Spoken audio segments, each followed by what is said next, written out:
Shemai Elite Chums, this is a top 5 video on the best ships for exobiology. I have a full exobiology guide linked in the description to earn you 200 to 400 million per hour. But what do you need from a good exobiology ship? First, it's going to be a small size, good jump range, good manoeuvrability and speed. So let's look at the ships. We start at number 5, the Dolphin, which has the best heat management in the game. You can fuel scoop and charge up the FSD at the same time, which pairs up nicely with the SCO drive. But is it really relevant to exobiology? There are very good module options, which makes it a decent explorer, and the jump range is okay too. But it's one of the biggest of the small ships, so landing can be frustrating, especially in the hills. So you exit the ship from the side, but I'm okay with that. As long as you remember which side you exit, then you will be able to align with your samples really well. But if I'm honest, it's a bit too chunky for me, and there's a few too many compromises to make it number 1. So let's move swiftly onwards to a ship that is quite a bit smaller than the Dolphin. It's the Imperial Courier, which is a very fast ship with up to 800 meters per second boost. But you don't need that speed. You do need great handling that it does provide, and you will enjoy swooping along valleys and landing with precision. It has a smallish landing footprint, but there is better, and it does have limited jump range, but some decent optional internals. For some reason you exit the rear, which I'm not a fan of, as I like to see my plants to line them up precisely with the exit, but it's a fun ship at number 4 there. We're getting to the cream of the crop with the Diamond Black Explorer. It's the smallest of the best explorers in the game, but it's one of the largest of this top 5 and the largest exobiology ship you should ever use. We have excellent visibility though, and with the G5 dirty drives, then you have OK manoeuvrability and boost. Now, the smaller Diamondback Scout does have better manoeuvrability, but not the jump range.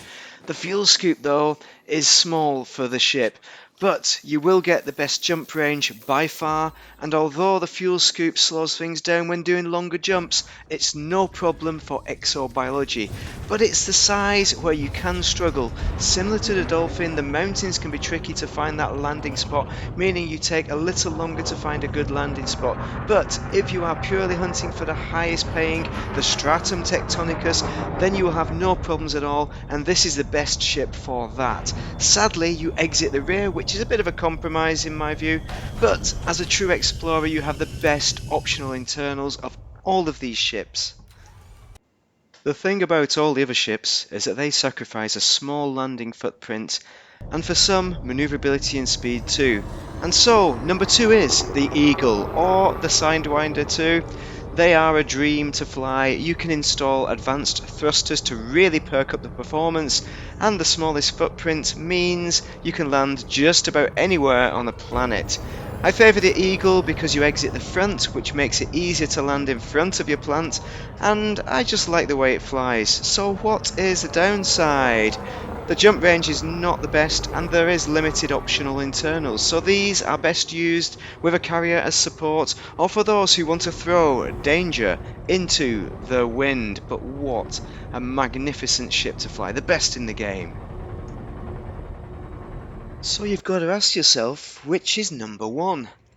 Well, with the most commander seat time for me, we have number 1, the Viper Mark IV.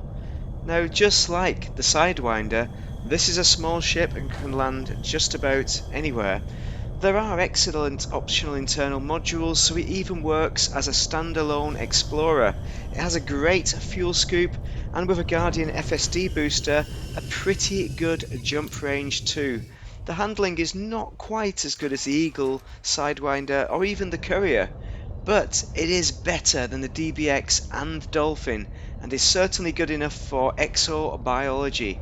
It's pretty fast and rugged and will keep you safe on your travels, and you will find that this is just the right ship for the task. And of course, my favourite, the exit is out the front of the ship as well. So this is number 1. So that is my top 5 for exobiology. I have added some builds and details in the description, but before I leave I should add a couple of notable ships. Now the Hauler is a great and very cheap small ship as an alternative to the Viper Mark IV. It's ideal for beginners. Then there's the Diamondback Scout. It's like a smaller Diamondback Explorer, but with better manoeuvrability, but it has that great visibility too. So which ship is your favourite? Drop any questions in the comments and a like too if you feel like it. But thank you very much for watching and have a brilliant day.